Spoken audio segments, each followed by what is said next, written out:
The millionaire life. According to social media, it's yachts in Dubai, supercars in Monaco, champagne in Ibiza, private jets, penthouses, and endless parties. But is that really what being a millionaire looks like? One of my friends is a self-made millionaire living here in Barcelona, and his life looks nothing like that. Today, I spent the day with him to find out what millionaire life actually looks like. And trust me, it might surprise you.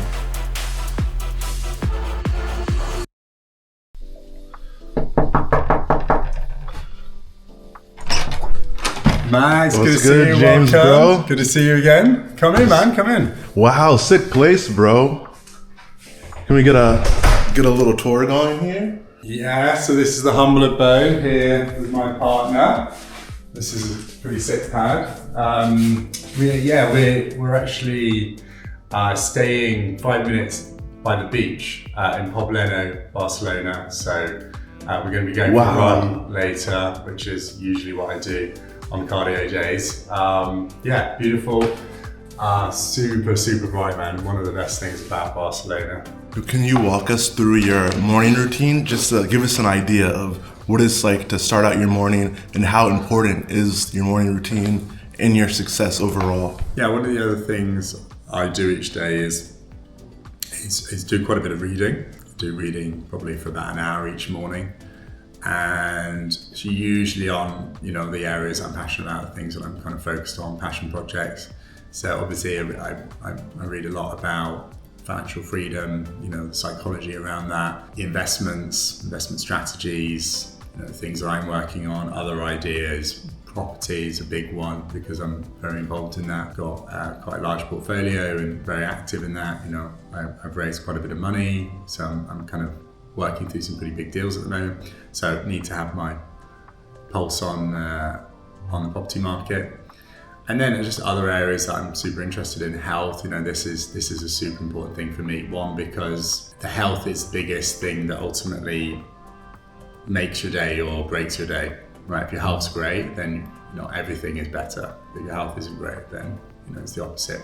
And actually, I have a genetic condition called EDS, and which means that if I do certain things, then I feel great and I've got amazing health. I can get so much out of the day. But if I don't keep on top of that, then I can get into situations, get into flare-ups and these types of things that can be really difficult and challenging. So health's a super important topic for me.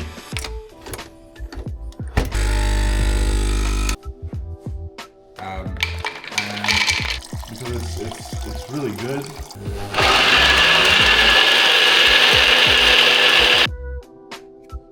Alright, let's do this. Let's go for this run. Ready, Max? Yeah, born ready. Gotcha.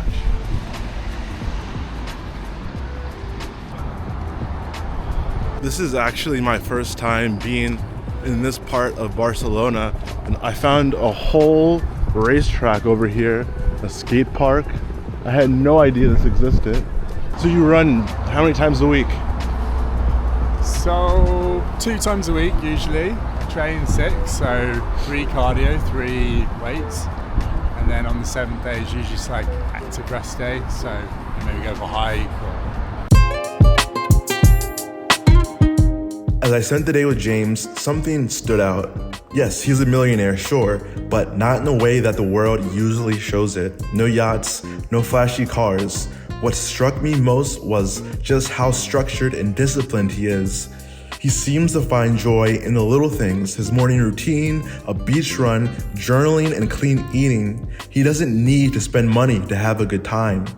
In fact, that's probably how he became a millionaire, not by chasing wealth, but by mastering the way he manages it.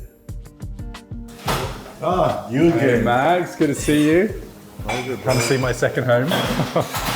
Wow, this is sick. Yeah, we've got multiple floors in nice sunny Barcelona. You picked a good day for it.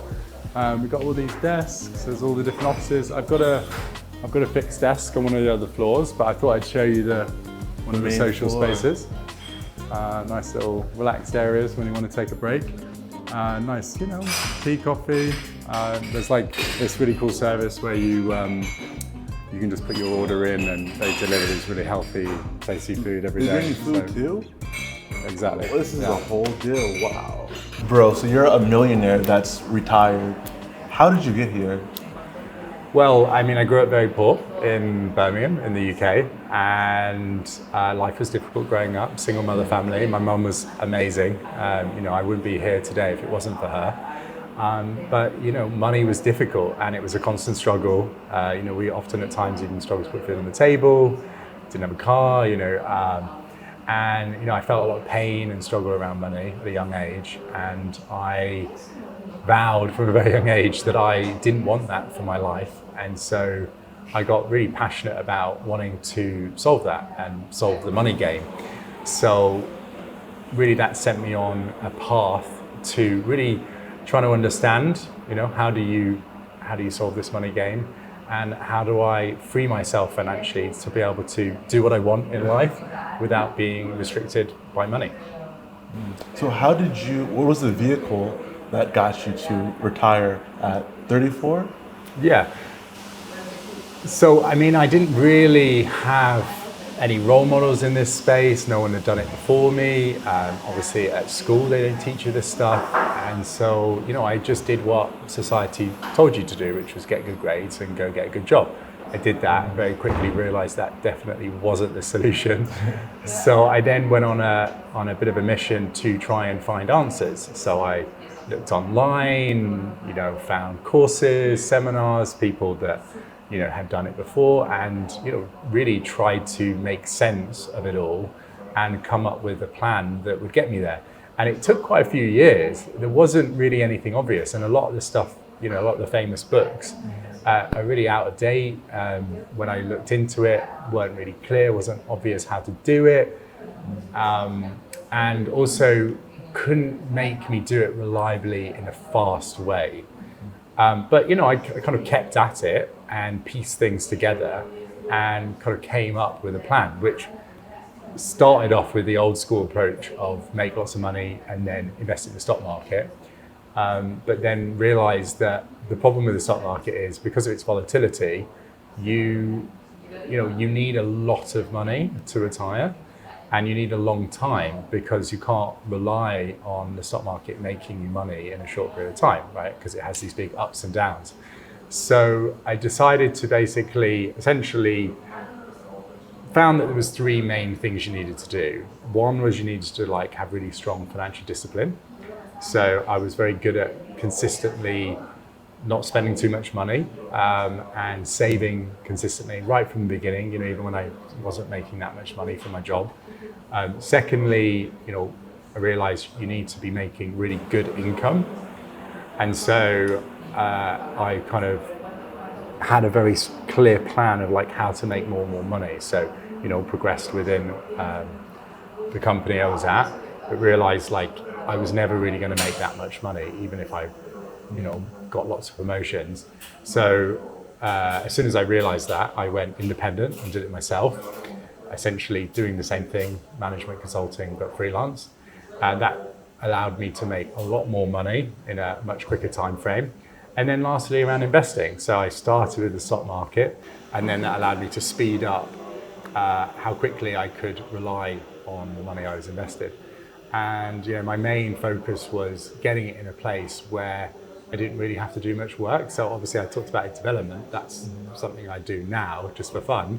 But back then I wanted to make sure I had properties that didn't need much management. And I've got now a team of people that look after all of that. Especially now I have 30 properties. I wouldn't want to do that myself because that's a full-time job in itself. But yeah, fundamentally it was, learn financial discipline and be able to consistently save. Focus on making high income quickly, and then picking an investment vehicle that could reliably produce me a strong return that I could live off. And that's what allowed me to retire at the age of 34. And I spend a lot more money now than I did in the past because I can, but I don't need to. It's not that big a deal, and I spend that money more on things like health and making my life easier. So you've reached a point in life where you're financially free. You're a digital nomad, and I know many of the people watching at home is like, how can I get to this position? How can I be like James? What is like one small step people can take to become financially free? Well, I think the first thing is to really think about like what do you want from life, right? Because everyone wants something different. So first, what do you want from life? And then think, well, do I actually think that's possible? Because if you don't think it's possible, then you aren't going to work towards it, because what's the point, right?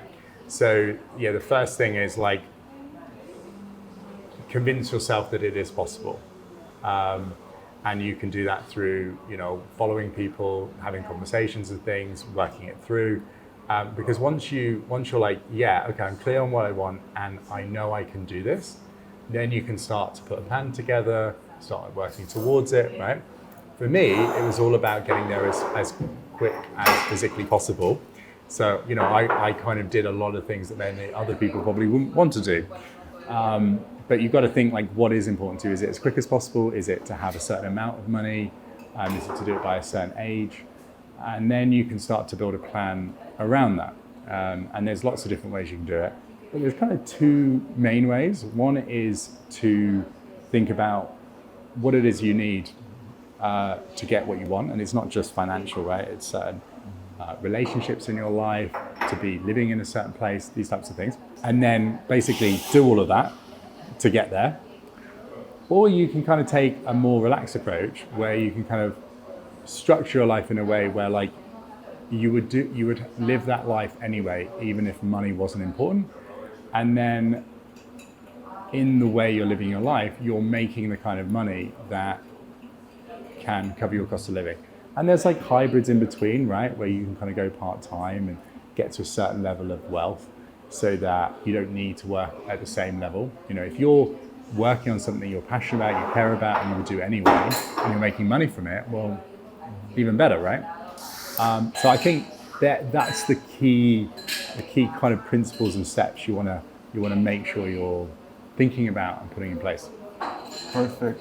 Amazing, guys. So we're going to leave you with that. If you want to find out more about James or his finance channel, you can check the description and link with James. He has some great videos coming out on finance and to get you on your path of being financially free.